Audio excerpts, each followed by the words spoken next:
दिनांक 7 जानेवारी 2026 रोजी राजलक्ष्मी पीडित संघर्ष समितीतर्फे पतसंस्थेच्या कारभाराबाबत निवेदन देण्यासाठी संस्थेच्या अध्यक्षा सौ संध्या अरविंद तायडे व तत्कालीन अध्यक्ष अरविंद तायडे यांची भेट घेण्यासाठी 15 ते 20 सभासद गेले होते. मात्र त्यावेळी दोघेही संस्थेत उपस्थित नव्हते. यानंतर समितीने त्यांच्याशी संपर्क साधला असता त्यांनी उर्मटपणे तुमचे निवेदन एमडी म्हणजेच श्री क्षितिज तायडे यांच्याकडे द्या असे उत्तर दिल्याचा आरोप समितीने केला आहे. मात्र ज्या श्री क्षितिज तायडे यांच्या विरोधातच तक्रार होती त्यांच्याकडेच निवेदन देणं योग्य नसल्याचे समितीच्या सदस्यांना वाटल्याने राजलक्ष्मी पीडित संघर्ष समितीने पतसंस्थेच्या जबाबदार अधिकाऱ्यांकडे सदर निवेदन सादर केले. निवेदन देताना त्या ठिकाणी फोटो व व्हिडिओ चित्रीकरणही करण्यात आले. याचवेळी राजलक्ष्मी सहकारी पतसंस्थेचे मुख्याधिकारी श्री क्षितिज तायडे केबिनच्या बाहेर येऊन समितीच्या सदस्यांवर गंभीर आरोप करत तुम्ही रेकी करत आहात असे म्हणत सर्व सभासदांना दरोडेखोर म्हणून संबोधले. तसेच अरवाच्या भाषेत शिवीगाळ करून निवेदन देण्यासाठी गेलेल्या सर्व सदस्यांचा जाहीर अपमान केल्याचा आरोप समितीने केला आहे. ही संपूर्ण घटना पतसंस्थेच्या सीसीटीव्ही कॅमेऱ्यात कैद झाल्याचेही समितीचे म्हणणे आहे. भागधारक व सभासदांचा अशा प्रकारे अपमान होणे ही अत्यंत खेदजनक बाब असल्याची तीव्र प्रतिक्रिया समितीने व्यक्त केली आहे. या घटनेच्या निषेधार्थ राजलक्ष्मी पीडित संघर्ष समितीचे अध्यक्ष श्री नरेंद्र नामदेवराव लांजेवार यांनी अवधूतवाडी पोलीस स्टेशन येथे तक्रार दाखल केली.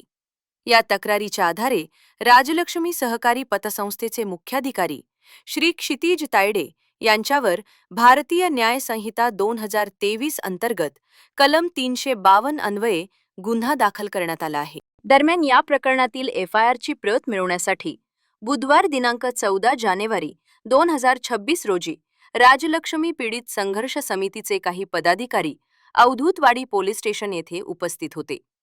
एफआयआरची प्रत प्राप्त झाल्यानंतर समितीचे अध्यक्ष श्री नरेंद्र नामदेवराव लांजेवार यांनी आमच्या प्रतिनिधींसमोर आपली प्रतिक्रिया व्यक्त करताना सांगितले की सभासदांचा आवाज दाबण्याचा व त्यांचा अपमान करण्याचा प्रकार कोणत्याही परिस्थितीत सहन केला जाणार नाही. दोषींवर कठोर कारवाई व्हावी हीच आमची मागणी आहे. या घटनेमुळे राजलक्ष्मी सहकारी पतसंस्थेच्या कार्यपद्धतीवर प्रश्नचिन्ह निर्माण झाले असून पुढील काळात या प्रकरणावर कायदेशीर व प्रशासकीय पातळीवर काय निर्णय होतो याकडे सर्वांचे लक्ष लागले आहे.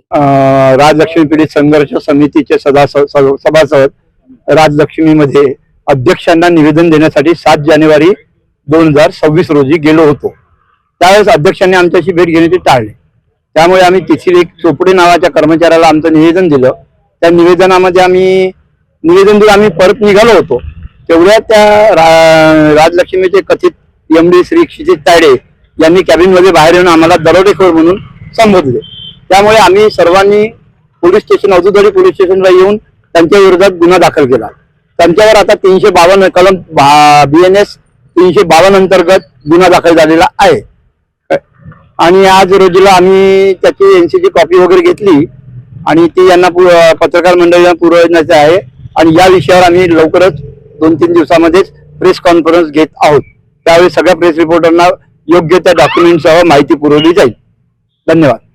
यवतमाळ प्रतिनिधी अक्रम दिवान, यवतमाळ.